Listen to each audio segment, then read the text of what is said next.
Mag-abli na pagbalik ang ubang vaccination site sa Davao City human niabot ang dugang supply sa bakuna. Samtang gisugdan na sab ang pagbakuna gamit ang Sputnik V sa Southern Philippines Medical Center. Ang report ni R. Jill Relator. Sa 1 million doses sa Sinovac vaccine nga niabot sa Pilipinas kagahapon, 44,800 doses ang alang sa Davao Region nga bahinon sa mga lugar sa rehiyon.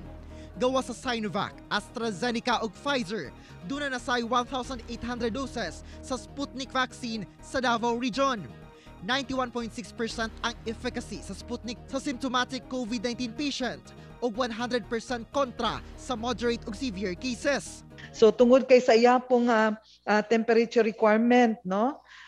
Gibutang sa nato ni siya sa atuang Southern Philippines Medical Center kay sila sa karon ang nag-administer ni inis. Sa Davao City, kinahanglan magpa-pre-register una sa Safe Davao QR ug hulaton ang message sa schedule sa pagpabakuna.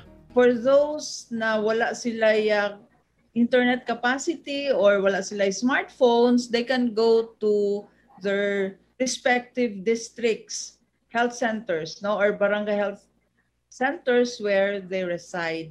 Sa schedule karong simanaha, abli alang sa first dose vaccination ang Davao City National High School hangtod June 9. Samtang abli alang sa pagbakuna ug second dose ang USEP hangtod June 10. Matina Aplaya Elementary School hangtod June 9.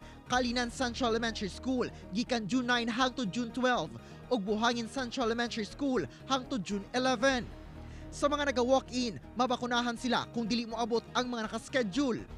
Anaa sa 93,914 alang sa first dose o 20,180 sa second dose ang nabakunahan na sa Davao City. Ako si R. Jill Relator para sa One Mindanao.